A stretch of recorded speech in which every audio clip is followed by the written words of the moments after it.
한 주간 동안 평안하셨습니까? 하루하루 기적 같은 시간들을 저와 여러분이 함께 보내고 있습니다. 오늘 수요 예배 나오신 우리 추수하는 교회 모든 성도님들과 혹여라도 집에서 방송 설교를 듣고 계신 모든 분들에게 하나님의 평강이 넘치기를 소망합니다. 예레미야가 제가 이번에 예레미야서를 준비하면서 많은 공부를 하고 되게 놀란 일이 많았었습니다.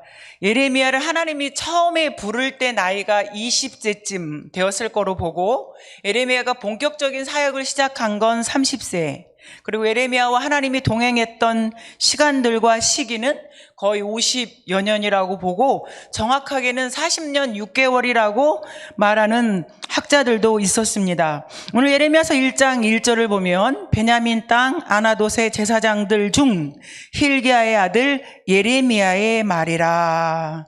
예레미야가 베냐민 땅 아나돗이라고 하는 곳에서 살고 있었고, 제사장 힐기야의 아들이라고 설명하고 있습니다.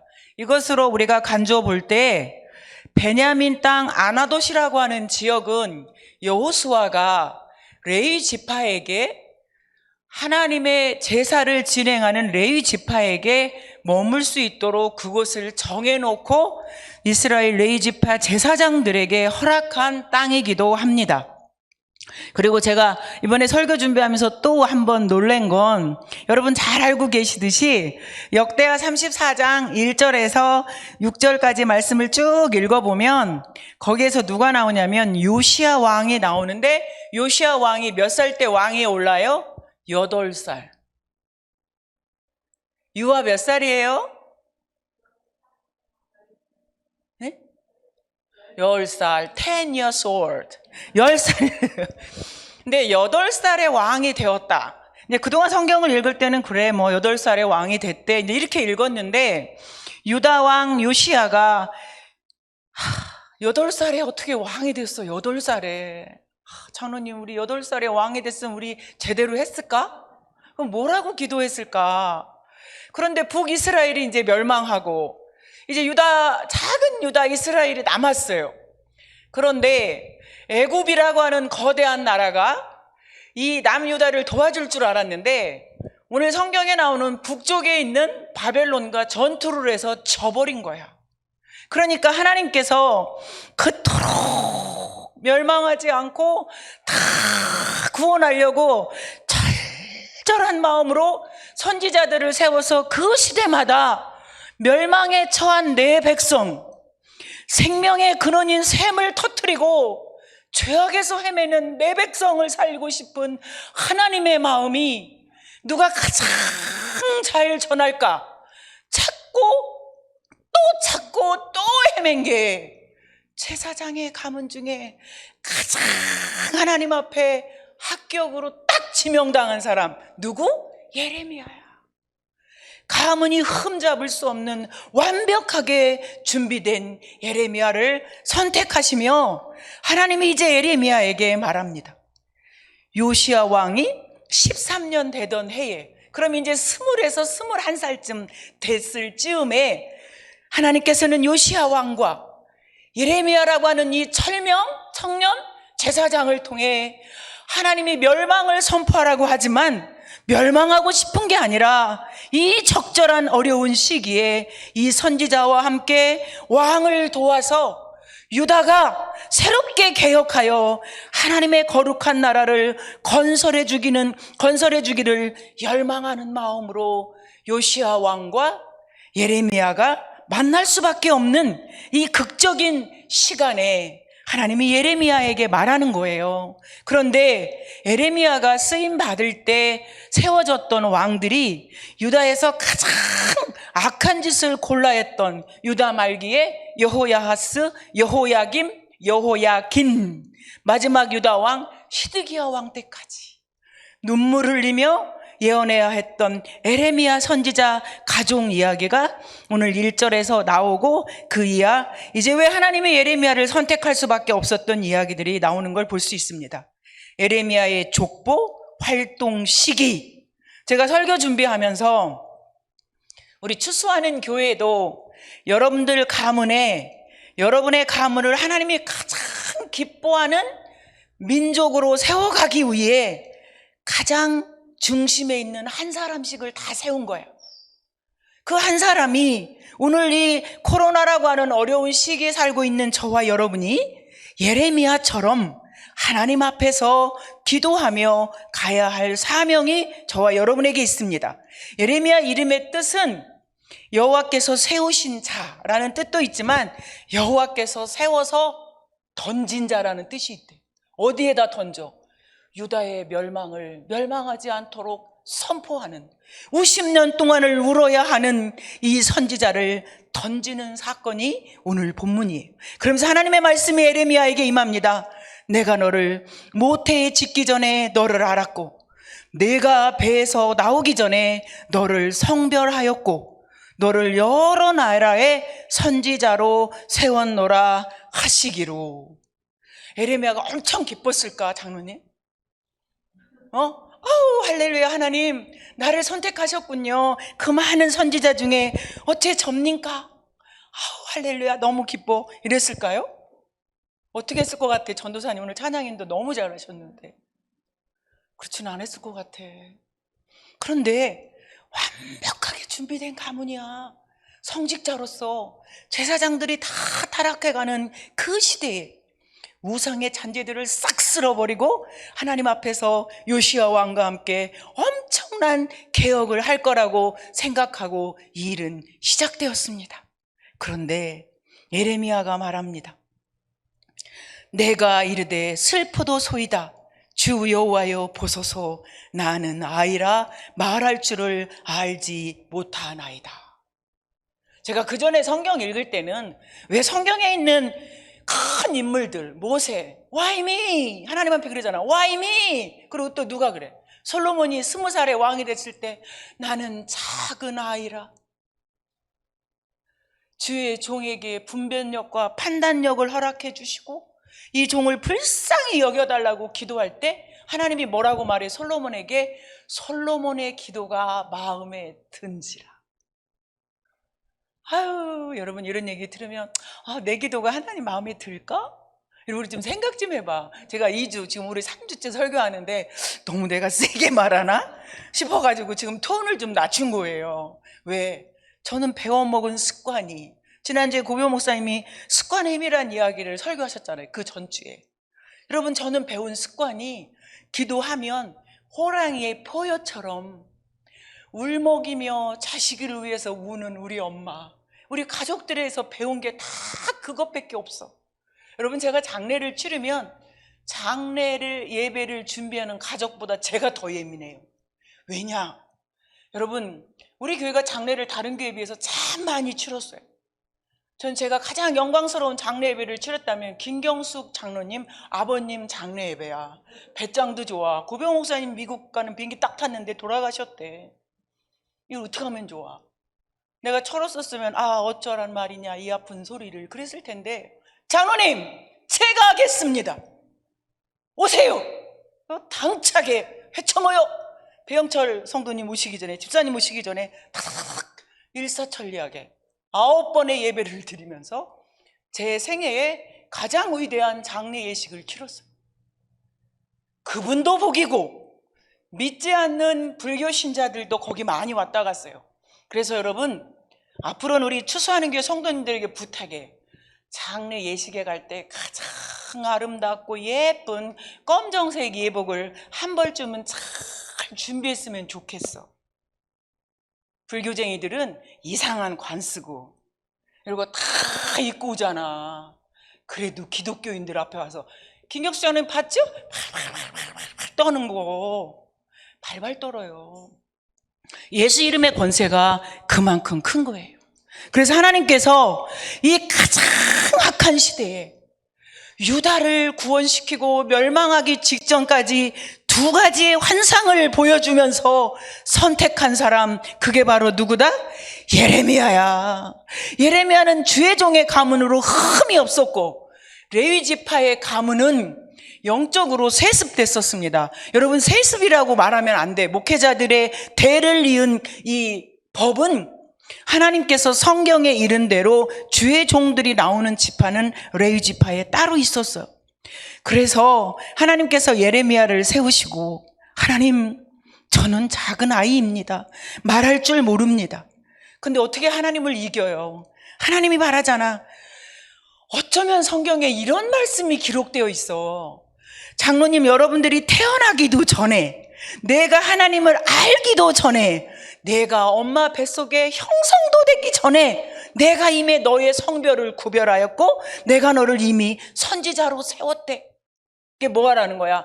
꼼짝 마라. 아무것도 하지 말고 너는 내 명령에 순종하라.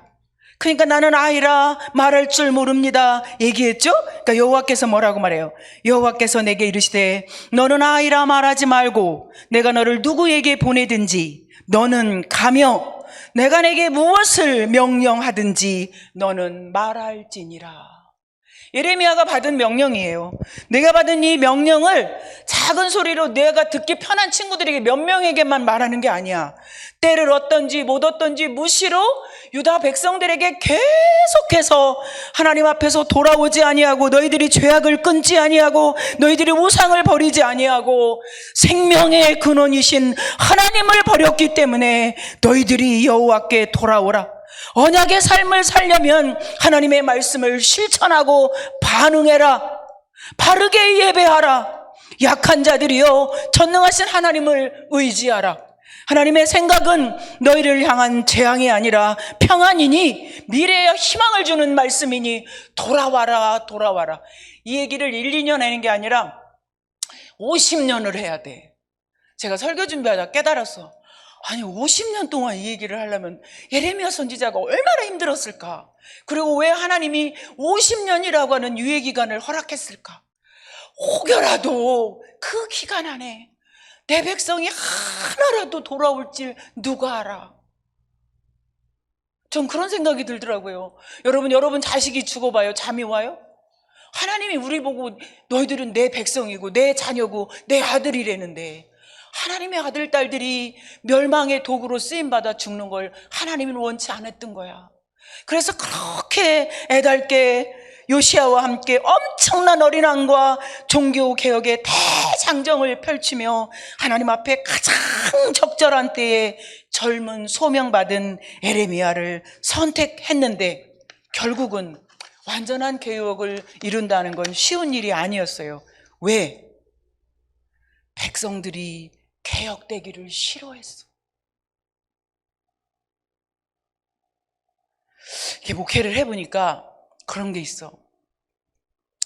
잘 말해도 10개로 깨닫고 순종하는 사람이 있는가 하면 정말 최선을 다해서 했는데 한 가지도 알아듣기 힘들어서 세상의 풍파에 상처라고 하는 이 바벨론에 내가 이 바벨론의 노예가 돼서 힘들게 내 영혼이 영적으로 바벨론의 포로가 되어가는 영혼들도 많은 것을 보게 됩니다.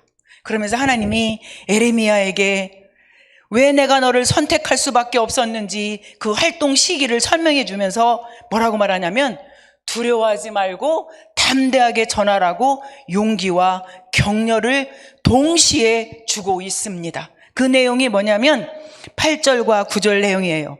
너는 그들 때문에 두려워하지 말라. 내가 내게 너와 함께하여 너를 구원하리라. 나 여호와의 말이니라 하시고 여호와께서 그의 손을 내밀어 내 입에 대시며 여호와께서 내게 이르시되 보라 내가 내 말을 내 입에 두었노라. 아멘.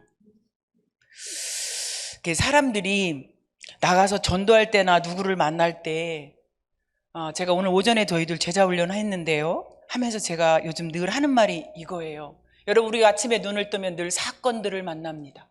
아침에 눈을 뜨면 일들이 늘 생겨요. 그럼 이 일을 만나고 사건을 만날 때 왜 하나님이 오늘 이 아침에 이 사건을 만나게 하셨지? 내가 이 사건을 어떻게 풀기를 원하시지? 어떻게 이 사건을 대처하기를 원하시며 모든 사람이 다치지 않고 다 살릴 수 있는 방법이 무엇인가를 고민하게 하셔요. 그런데 우리가 성격이 급하면 어떤 사건 때문에 마음의 감정이 팍 끌어오르잖아요. 그래서 막 관계가 깨어지게 할 때 사단이 잘 됐다고 꽉 잡아요.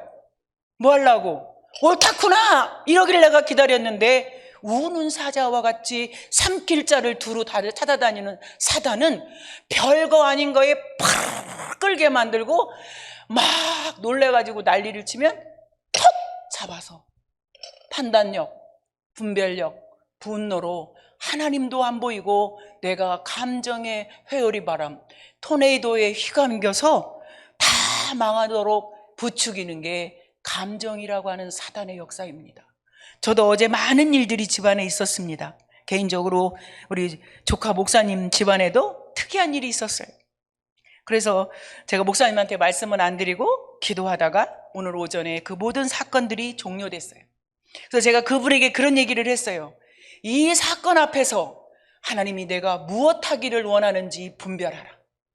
내가 어떻게 이 사건을 해석할지를 판단하라. 여러분, 우리는 해석과 판단과 분별력이 명확하지 않으면 이제 하나님께서 두 가지 사건, 살구나무와 끓는 가마 환상을 보여주시며 하나님이 어떻게 펼쳐나가는지 오늘 설교를 더 이어가 보도록 하겠습니다. 여러분, 예레미야 11장 1장 11절을 함께 읽겠습니다. 여호와의 말씀이 또 임하니라. 이르시되 예레미야야 내가 무엇을 보느냐 하시매 내가 대답하되 내가 살구나무 가지를 보나이다. 여러분, 오늘 아침에 딱 일어나서 무엇을 보았습니까? 내가 무엇을 보느냐. 성경에 이런 질문 많죠. 내가 왜 여기 있느냐? 네 아벨이 어디 있느냐? 엘리야야 네가 어찌하여 이곳에 있느냐? 그러면서 하나님이 늘 찾아가서 그들의 영혼을 어루만지시면서 하는 이야기가 있죠. 일어서라. 하나님의 호렙에 서서 오늘 일어나 먹고 너의 사명의 길을 가라. 여러분, 성도들을 위로하고 사랑하고 신방할 때 성도가 막 너무 힘들어하고 아파하면 위로하다가 내가 그 상처와 사건 속에 빠지면 안 됩니다. 그를 그 상처와 사건 속에서 끌어올려야 돼요. 이게 어루만지는 신방이에요. 그리고 또 저는 수요 예배 때마다 우리 추수하는교회 성도님들, 속장님들 교육과 설교가 같이 이루어지기를 원하는데, 영혼을 사랑하는 마음만 있으면 어떻게 그 영혼을 신방하고 그 영혼에게 딱 맞는 말을 전할지 하늘의 지혜를 간구하고 찾아가면 여호와께서 우리에게 할 말을 우리 입술에 집어넣어 주셔서 그 영혼을 소생시키고 살리게 하십니다. 이건 에레미야나 엘리야나 엘리사에게만 하는 이야기가 아니라 저와 여러분에게 지금 2021년을 살고 있는 우리에게 동일하게 일어나고 있다고 저는 생각합니다. 에레미야나 에스겔, 이사야는 대선지자들이지만 저는 제가 가장 힘들 때 저에게 가장 큰 도전을 주는 성경 본문이 있다면 열왕기상 18장과 열왕기야 나만 장군 이야기입니다. 그런데 가장 더 큰 감동을 준다면 엘리야가 그릿 시내가에서 정확하게 3년 6개월 동안 기도했더라. 그 대선지자가 하나님 앞에서 갈멜살 전투를 치르기 전에 3년 6개월의 준비 기도 기간이 있었기 때문에 아합과 이세벨과 450명의 생명을 건 전투와 그 우상들을 제거하기 위한 철저한 준비 기도가 그릿 시내가에서 준비되었다는 걸 볼 수 있습니다. 지금 우리 코로나 시대를 가고 있는 우리 추수하는 교회 성도들과 또 이 유튜브를 영상으로 보고 계신 분들이 좀 있다고 제가 연락을 받았는데, 보는 모든 분들에게 감히 부탁을 드립니다. 내가 지금 무엇을 보느냐? 하나님이 물은다면, 하나님 저는 지금 코로나를 보고 있습니다. 하나님 저는 이 코로나 시대에 여호와를 보고 있습니다. 말씀을 가까이 하는 것이 하나님을 가까이 하는 거라고 저는 생각합니다. 말씀이 곧 하나님이고 하나님이 곧 말씀을 통해 우리에게 말씀하고 계십니다. 제가 살구나무 이번에 연구하다 또 배웠습니다. 제가 식물 연구의 대가인데요, 히브리 말로 살구나무라고 하는 말의 그 언어는 샤케트, 이 말에 비슷한 말이 있는데 쇼케트라고도 한대요. 근데 이 살구나무라고 하는 뜻이 깨움, 지킴, 이런 뜻이 있대요. 그런데 살구나무라고 하는 이 원래 말의 의미는 성급함이라고 불리기도 한대요. 왜? 살구나무는 다른 나무들이 다 죽은 듯이 고요하게 자고 있는 것 같을 때 살구나무만큼은 이스라엘 겨울은 한국과 같지는 않습니다. 그런데 그 나무가 지속적으로 성장하며 봄에 꽃이 피기 전에 가장 먼저 싹이 돋고 꽃을 피워서 많은 사람들이 죽은 것 같지만 성급하게 꽃이 제일 먼저 확 피어오른다. 그래서 살구나무에 담긴 여러 가지 의미들이 있습니다. 그럼 하나님이 왜 예레미야에게 이 살구나무를 보여주었을까요? 너는 성급한 나무를 보았도다. 살구나무 가지야임을 바로 알아본 그 첫 환상을 바라보고 하나님이 예레미야를 칭찬합니다. 내가 잘 보았도다. 내가 잘 보았도다. 제가 신학할 때 저를 가리키신 황현숙 선생님이 우리에게 이렇게 얘기했어요. 직관이 뭐냐? 직관. 영혼을 사랑하면 내가 되고 네가 내가 되는 거래. 그러면 다 보인대. 못 고칠 게 없고 안 회복될 게 없고 못 살릴 게 없다는 거야. 직관이라고 하는 이 단어가 기독교에서 해석하는 직관과 상담학과 심리학에서 하는 단어는 전혀 다르지만 내가 네가 되고 네가 내가 되보면 하나님이 함께 하시면 못 고칠 것도 못 살릴 것도 전혀 없다는 거지. 그래서 우리 추수하는 게 성도님들에게 부탁을 드립니다. 성경을 잘 읽으면서 하나님이 누구누구에게 내가 지금 무엇을 보느냐 하나님이 물으시면 하나님 내가 지금 살구나무 가지를 보고 있습니다. 하나님이 물은 이 질문을 정확하게 답변해내는 예레미야를 향해 하나님이 말씀하는 겁니다. 이제 예레미야가 할 일이 있습니다. 근데 두 번째 질문을 또 합니다. 뭐라고 말해요? 예레미야야, 내가 지금 무엇을 보느냐? 13절에 뭐가 보여요? 그는 끓는 가마를 보고 있습니다. 하나님께서 살구나무를 보여준 이유는 내가 이제 이 일을 급히 시행하리라. 유다 백성을 멸망의 현장으로 끌어갈 수 없으니 급히 이 말을 전하라는 뜻이 있고, 끓는 가마는 제가 마이크 놓고 해도 다 들을 수 있는 거죠? 못 듣나요? 안 되죠. 이거 어떡하지? 제가 설교 준비하다가 혼자 은혜 받아가지고 제가 얼굴이 지금 환하게 핀 거예요. 끓는 가마, 큰 가마를 보여주는데 이 가마가 북쪽에서 남쪽으로 기울고 있어. 이거로 치면 어떻게 되는 거야? 이게 가마같이 생겼어야 되는데 이 가마가 이렇게 흐르고 있단 말이에요. 그런데 하나님이 이스라엘 백성들의 죄악을 보고 이 가마의 기울기를 구부렸다 폈다를 수십 년 하신 것 같아. 북한을 기울였다 폈다, 중국을 기울였다 폈다. 우리나라 지금 정세가 그렇잖아요. 북한, 위로 러시아, 중국, 일본, 하루라도 마음 편한 날이 있어요, 장로님? 그거나 지금 이스라엘이나 똑같아. 이집트가 바벨론과 싸워 이길 줄 알았더니 졌어. 북이스라엘이 망했어. 그게 남유다가 이게 큰일 난 거야. 그러니까 전능하신 하나님을 의지하지 않고 하나님의 성급한 진노가 임할 수밖에 없는 살구나무 가지와 함께 하나님이 참다 안 되니까 가마의 환상을 보여주며 너희들의 죄악이 꽉 차 있지만 내가 이 죄악으로 너희들을 심판하지 않으려고 이 끓는 가마를 받치고 있었다는 거야. 그런데 이제 이 끓는 가마를 기울기를 보여주며 이제 우리에게 남겨진 시간이 얼마 없다는 것을, 그 용광로를 볼 수 있도록 하나님이 예레미야에게 보여주는 겁니다. 여러분, 오늘 이 본문을 바라보면서 우리 가문, 우리 추수하는 교회, 이 대한민국, 이 코로나 시대에 하나님이 끓는 가마를 북쪽에서 기울여 남쪽으로 향하고 있는 건 혹시 아닌지, 이 본문을 읽으면서 지금으로부터 2700년 전의 사건으로만 보지 마시고 오늘 이 코로나 시대에 하나님이 우리를 향해 두 가지 환상을 보여주고 있다면 어떤 의미로 우리가 해석해야 되는지 저와 여러분이 함께 고민하면서 해석할 수 있기를 부탁을 드립니다.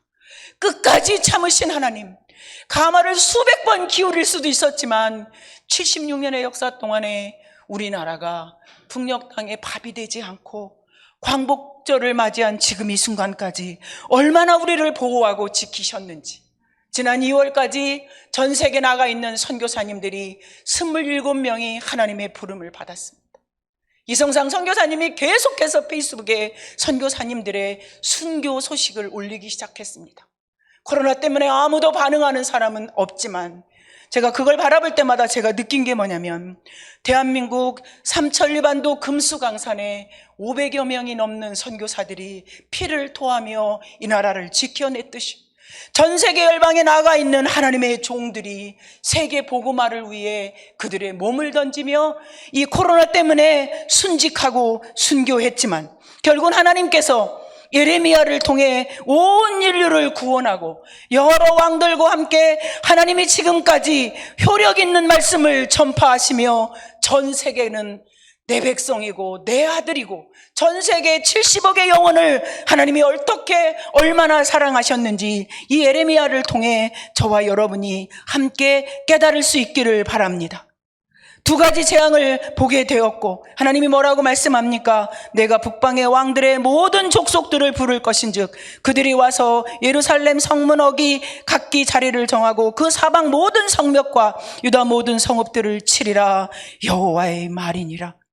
무리가 나를 버리고 다른 신들에게 분향하며 자기 손으로 만든 것들에 절하였은즉 내가 나의 심판을 그들에게 선고하여 그들이 모든 죄악을 징계하리라. 여러분, 그들의 모든 죄악을 징계하신다고 말씀하셨는데 사실은 징계가 심판이 아니라 하나님의 사랑을 표현하는 마지막 도구였습니다. 제가 요즘 성경을 보면서 느끼는 게 그거예요. 심판이 아니라 이 심판을 통해 구원을 완전히 이루시기 위한 하나님의 사랑이라는 것을 깨달게 되었습니다.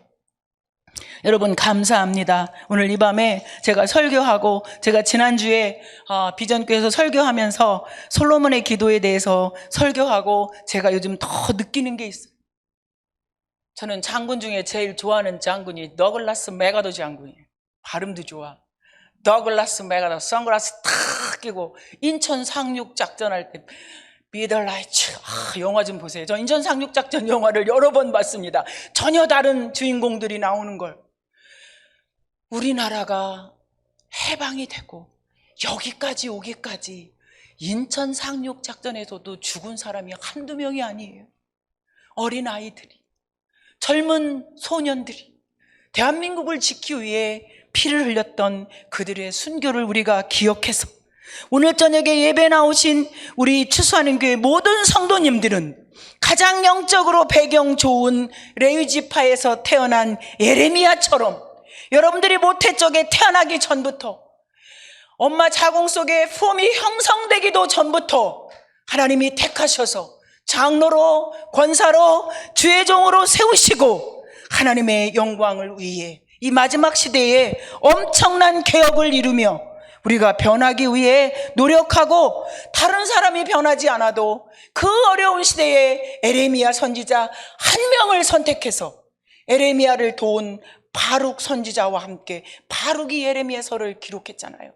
동역자 딱 한 사람과 함께 50여 년 동안 하나님의 살아계심을 대변해야만 했던 에레미야 선지자가 있었기에 오늘 2000년이 훨씬 지난 지금에도 하나님은 에레미야를 격려한 게 아니라 에레미야서를 통해 우리를 격려하고 계시고 일어나라. 때를 얻든지 못 얻든지 너희들은 나가서 말하라. 세상 모든 사람들에게 여호와께 돌아오라고 선포하라. 내가 본 환상을 두려워하지 말고 전하라. 놋빗장과 쇠사슬로 놋성벽들이 너를 힘들게 할 것처럼 너는 걱정하지 말아라. 내가 너와 함께하리라. 앞에서도 너와 함께하고 뒤에서도 너와 함께하고 내가 너를 구원할 것이라. 좌로나 우로나 치우치지 말고 하나님 앞에서 걸어가라. 시대의 비극처럼 5명의 왕을 섬기며 엄청난 일을 감당해야 됐던 이 에레미야 선지자, 마지막으로 이 본문을 읽고 마치려고 합니다. 역대하 34장을 올려주시기 바랍니다. 역대하 34장 1절에서 5절 말씀을 보면 요시야가 왕에 오를 때에 8살이었대요. 근데 그가 여호와 보시기에 정직하게 행했고 그의 조상 다윗의 길로 걸으며 좌로나 우로나 치우치지 아니하였고 아직도 어렸을 때 곧 왕위에 있은 지 8년에 그의 조상 다윗의 하나님을 비로소 찾고 제22년에 유다와 예루살렘을 비로소 정결하게 하고 그 산당들과 아세라와 목상들과 아로 새긴 우상들을 부어 만든 우상들을 다 제거하여 버림에 무리가 왕 앞에서 바알의 제단들을 헐었으며 왕이 또 그 제단 위에 높이 달린 태양상들을 찍고 또 아세라 목상들과 아로 새긴 우상들과 부어 만든 우상들을 가루를 만들어 제사하던 사람들의 무덤에 뿌렸고 제사장들의 뼈를 제단 위에서 불살라 유다와 예루살렘을 정결하게 하였더라. 어린 왕이 어린 예레미야와 함께 엄청난 종교개혁을 하기 위해 몸부림치는 동일한 시대에 하나님이 예레미야를 불러서 내가 무엇을 보느냐? 살구나무와 기운 가마를 보게 하시고 하나님은 끝까지 그 엄청난 환상을 보여주시며 예레미야를 격려하며 이스라엘 백성의 멸망을 촉구한 게 아니라 어떻게 해서든지 그들이 회개하고 돌아오기를 갈망했던 하나님 아버지의 마음. 시대적으로 어려운 때 주의 종의 길을 걸어가고 있고 또 저희도 두 자녀가 주의 종의 길을 걸어가고 있습니다.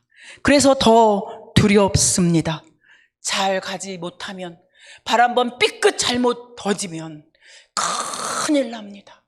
하나님의 척도의 거울, 하나님의 척도의 잣대는 너무 정확하기 때문에 오늘 이 저녁에 예배 나오는 우리 추수하는 교회 모든 성도들이 이 시대의 예레미야가 되어 이 코로나 시대에 하나님의 말씀을 묵상하며 전할 것들을 전하고 숨겨서 안 되는 것들을 선포하여서 많은 영혼들을 함께 구원하는 기도의 사명자가 되어주시기를 부탁드리겠습니다.